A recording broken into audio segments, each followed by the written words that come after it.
Hello everyone. Welcome to online learning platform. Myself Dr. Fodam Bakela, Assistant Professor SSSIOP. So we are going to learn about the interferential therapy, which is also known as IFT. So these are the content that we are going to learn in this lecture. First is introduction, definition, benefits, basic physics of IFC, parameters, indications, contraindications, physiological effect, dangers, precautions, advantages, and IFT programs. So we'll start with the introduction. So basically IFT, interferential therapy, it is a medium frequency current which is applied to produce a low frequency current, because the low frequency current produces some discomfort that patient cannot be tolerated. So interferential therapy, it is applied a medium frequency current to produce a low frequency current. So Dr. Nemec in Vienna is founded the IFT. So the next is the definition of the IFT.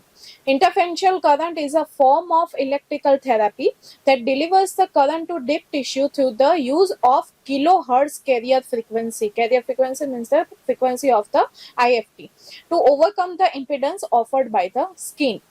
So here the application of the medium frequency produces a low frequency effect at the point of intersection of two currents. It is also known as Nemec's current because it is founded by the Dr. Nemec. It may be described as a transcutaneous application of the alternating medium electrical frequency current. A transcutaneous application means the current will pass by through the skin, which is amplitude modulated at low frequency for the therapeutic purpose. So this is all about the definition. Next is the benefits of the IFT. So there are basically three benefits of IFT. First, to lower the skin impedance, means it lowers the skin resistance. Second is more comfortable than the low frequency current. And third one is the more tolerable penetration of the current through the skin. Next is the basic physics of the IFT. So mainly there are four physics of IFC. One is the interference. Next is the Vedensky inhibition. Next, Gleitmeister effect, and the last one is the bit frequency. So we will see one by one. First is the interference. For interference, it is a variation of the wave amplitude that occurs when the wave of same or different frequency come together. So it is a variation of the wave amplitude. There are two types of the interference. First is the static and the second one is the dynamic. So the first one is the static interference. In static interference, the current will pass through two channels, channel 1 and channel 2, and that current will produce a claw-leaf pattern. Claw-leaf shaped stimulation, as you all can see in this picture, the production of the claw-leaf shaped stimulus pattern because of the current which passes through the two channels. So the maximum interference effect occurs at 45 degree to perpendicular lines. So now the usage of the static interference. So mainly static interference used to treat the tender points, as in the case of tendonitis, it is an inflammation of the tendon. Next is the capsulitis, it is an inflammation of the capsule. Bursitis means the inflammation of the bursa, and etc. Now next is the dynamic interference. Dynamic interference, it is a rotating field of the static interference. So if we increases the intensity up to 50 to 100%, then the dynamic interference will produce. So maximum interference occurs over the wider circle, hence current perfuses through a greater volume of the tissue. Dynamic interference mainly used to treat the large area, whereas the static interference used to treat the localized area. So this was the difference between static and the dynamic interference. Next physics is the Vedensky inhibition. Vedensky inhibition is a damping of muscle response resulting from the application of the series of rapidly repeated stimuli to the motor nerve, where the less frequent stimulation will produce a muscle response. So it is a inability of the tissue to respond during the refractory period due to stimulus synchronous current. Next physics is a Gleitmeister effect. It in Gleitmeister effect, Werensky inhibition not taking place and stimulus asynchronous is applied for the production of the IFC, whereas in the Werensky inhibition, the stimulus synchronous is applied, but in Gleitmeister, stimulus asynchronous will apply. Last uh, last physics is the bit frequency. Bit frequency is not that much complicated thing, but it is just equal to the net difference between the two medium frequency current. So if if the current frequency of one channel is 4000 hertz and the second is 4100 hertz, then the bit frequency will be the 100 hertz. So the bit frequency or amplitude modulated frequency or the treatment frequency is the equal to the net difference between the two medium frequency current. Bit frequency acts like a low frequency current and stimulate the nerve as well as muscle and gives an analgesic effect. So it is mainly used for the pain relief. So if the bit frequency is 0 to 5 hertz, then it will stimulate the sympathetic nerve. 5 to 10 hertz will stimulate the parasympathetic nerve. 10 to 15 hertz will stimulate the motor nerves.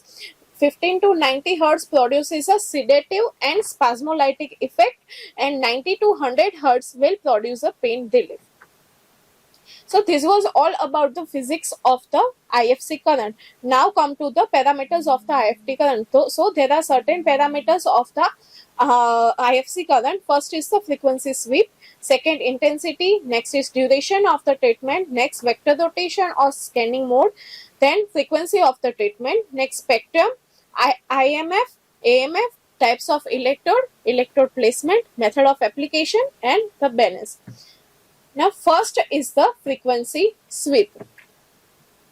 Frequency sweep, it is a variation of the bit frequency between upper value and the lower value.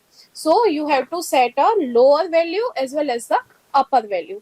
For example, the machine is set to sweep frequency from 18 hertz to 120 hertz using a triangular sweep pattern over the time period for 6 seconds. So the all frequency between the base and the top frequencies are delivered in the equal portion. So this is the frequency sweep, which is a variation of the bit frequency. So if you want to strengthen the muscle, then the frequency will be 2000 hertz. For the pain relief, for 4000 hertz frequency will be applied. So in two channels, the channel 1, the frequency for the channel 1 will be constant, whereas for the channel 2, the frequency is changed. Now the second parameter is the intensity. So the main aim of the intensity is to produce a strong but comfortable prickling without a muscle contraction. So if if we want to stimulate the sensory nerves, then the intensity will be less than 8 milliampere. And if we want to stimulate the motor nerves, then the intensity will be greater than the 8 milliampere. Next parameter is the duration of the treatment. So it is generally a 10 to 15 minutes is enough for the treatment. But if the one area would be treated, then the intensity will be 20 minutes. But if the area is larger, then the duration is increased. So for the larger area, the duration of treatment will be 30 minutes. Next is the acute condition. For the acute condition, the duration of treatment is 5 to 10 minutes, whereas in chronic condition, the duration of treatment is 20 to 30 minutes. Next parameter is the vector rotation or the scanning mode.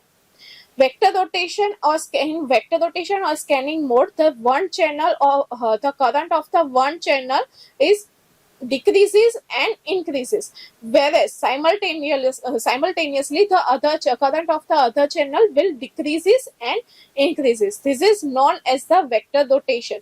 In vector rotation, one channel, the current of the one channel will increases and decreases. Simultaneously, the current in channel 2 will decreases and increases. Vector rotation results in an enlarged treatment area of the interferential current. Now, next parameter is the frequency of the treatment. In most cases, treatment every other day is ideal. It means thrice a week we can give the IFC current for the pain relief or other any indications. So, course is 12 session and treatment less than twice a week is usually a waste of time. There will be no effect. Next parameter is the spectrum. Spectrum denotes the range of frequency during the treatment.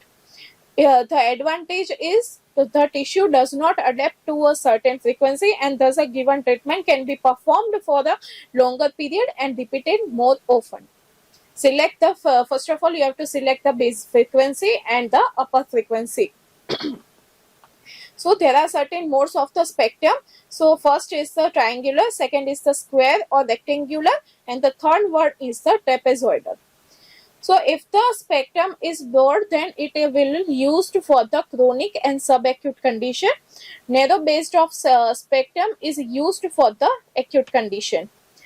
Triangular wave mode is mainly used in the acute condition. Rectangular is in chronic condition, whereas trapezoidal is in subacute condition. Now the next parameter is AMF, amplitude modulated frequency. So there are two types of AMS. One is the high AMF, which is used in acute condition. Next is the low AMF, which is used in the chronic condition. So if the AMF, amplitude modulated frequency, is high, then the frequency is between 100 to 150 hertz or 50 to 100 hertz, in which the spectrum will be narrow and which is used for the acute condition. Whereas in the low AMF, the frequency ranges between 25 to 50 hertz or 0 to 10 hertz, and the spectrum is broad spectrum and which is used mainly for the subcutaneous or chronic condition or muscle re-education and tetanic muscle contraction. Now the next parameter is the types of electrode. Mainly there are two types of the electrode. First is the plate or the carbon rubber electrode, and the second one is the vacuum or suction electrode. So the features of the electrode material. The carbon rubber electrode is mainly formed by the carbon integrated rubber material, whereas the vacuum electrode, it consists of a sponge covered metal plate within the rubber suction cup and attached to the vacuum pump and IFC generator by the halo tube. So carbon rubber electrode is in rectangular shape, whereas the vacuum electrode is in the cup shape. The carbon rubber electrode is work on the size principle. It means the larger the size of the electrode, the greater the diffusion of the current into the past tissues. And whereas the vacuum electrode works on the pressure principle, the negative pressure is created by the vacuum pumps, holds the electrode in the tissue.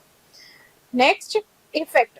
The carbon rubber electrode prevent the electrochemical changes beneath the electrode and helps to achieve the conduction of the current tissue into the tissue.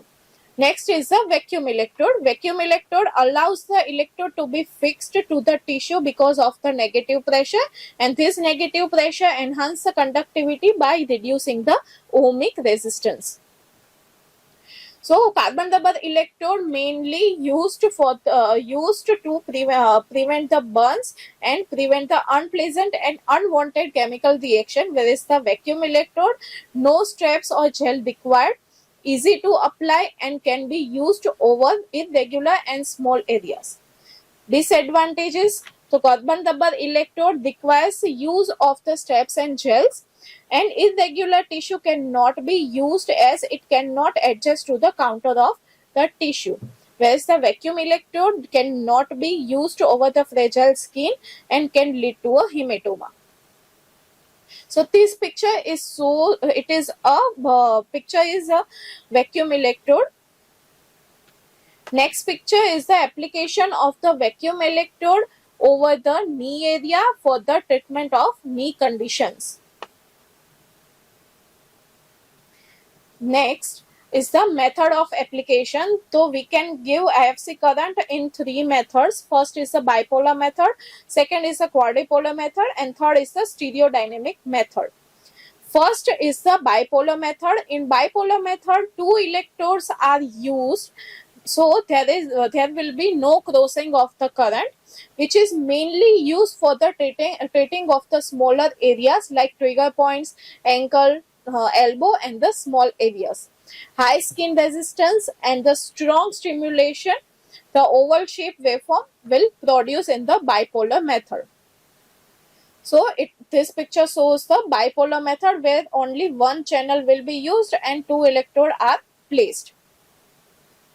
Second method is the quadripolar method. It is a true IFC interferential current application method in which four electrodes are used, which is mainly used to treat the larger areas, deeper tissue like shoulder, neck, elbow, neck, back, etc. Here the skin resistance is low and stimulation is the comfortable and less strong than the bipolar method. So this picture shows the quadripolar method in which two channels are used and the four electrodes are placed over the affected area. Next is the stereodynamic method, which is less commonly used because three medium frequency sinusoidal current are used and six electrodes are placed. So it is used mainly for the larger area of the body. Now the next parameter is the balance. Balance, electrical current applied to the skin depends on the condition of the electrode sponge and the skin. Hence, when two electrodes are applied, there may be unequal current passing through each circuit. This occurs due to the unequal resistance encountered in the order to compensate this situation.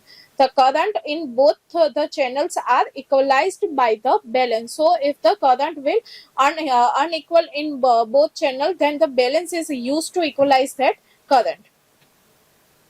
So this was all about the parameters of the IFC current. Now come to the indications. First is the pain relief, second is the low back pain, next osteoarthritis, frozen shoulder, fibromyalgia, hemiplegic shoulder pain, bone fracture, healing, post-operative pain, stress incontinence, pelvic floor dysfunction, muscle spasm, delayed union, chronic edema, bursitis, ankylosing spondylitis, and phantom limb pain. So in this all condition we can give IFC current. Next is the contraindication. Hemorrhage, arterial disease, infective condition, pregnant uterus, malignant tumors, cardiac pacemaker, deep vein thrombosis, it is DVT, open wounds, skin condition over the eyes, anti-aspect of the neck and carotid sinus, uncooperative patient, epileptic patient, loss of sensation, hypo or hypertension during menstruation, and over the metal implants. Next is the physiological effect of the IFC. So it can be used for the pain relief, reduction of the swelling, incontinence. Next, effect of the venous and lymphatic return, stimulation of the skeletal muscle, relief of the muscle spasm, and stimulation of the bone healing. Now the dangers. So because of the IFT, the burns will be produced. Next, may increase pain, malaise, dizziness, migraine, and the neurological effect. Now the precautions. So if there is abnormal skin sensation, electrodes should be positioned in a site other than those areas to ensure effective stimulation. So patients who have abnormal circulation, cardiac arrhythmias, febrile condition, epilepsy, and over the anterior chest, so precautions we have to take. Next is the advantage. First is safe, deeper stimulation deeper tissue stimulation, local or general effect. Suction electrodes provide a perfect contact with the tissue by the negative pressure generated under the electrode. And the last is the no undue discomfort, because 2 medium frequency current will produce a low frequency current. Now the IFT program. So basically there are 12 programs in IFT. First four, 1, 2, 3, 4 IFT program mainly used for the acute condition, and the spectrum, the wave mode is the triangular wave mode. Here the 2P means the bipolar method, whereas 4P means the quadrupolar method. Next, 5, 6, 7 and 8 IFT program is mainly used for the subacute condition, and wave mode is the rectangular mode, trapezoidal mode. Whereas 9, 10 and 11 and 12 IFT program is mainly used for the chronic condition, and wave mode is the rectangular mode. So the first picture shows the electrode placement for the back problem, where the quadrupolar method is used. Another picture shows the quadrupolar method and in the knee condition. Second picture shows the quadrupolar as well as the bipolar method for the shoulder pain, and the next picture shows the quadrupolar method for the neck pain. So this was all about the IFT current. I hope you all understand very well. Thank you.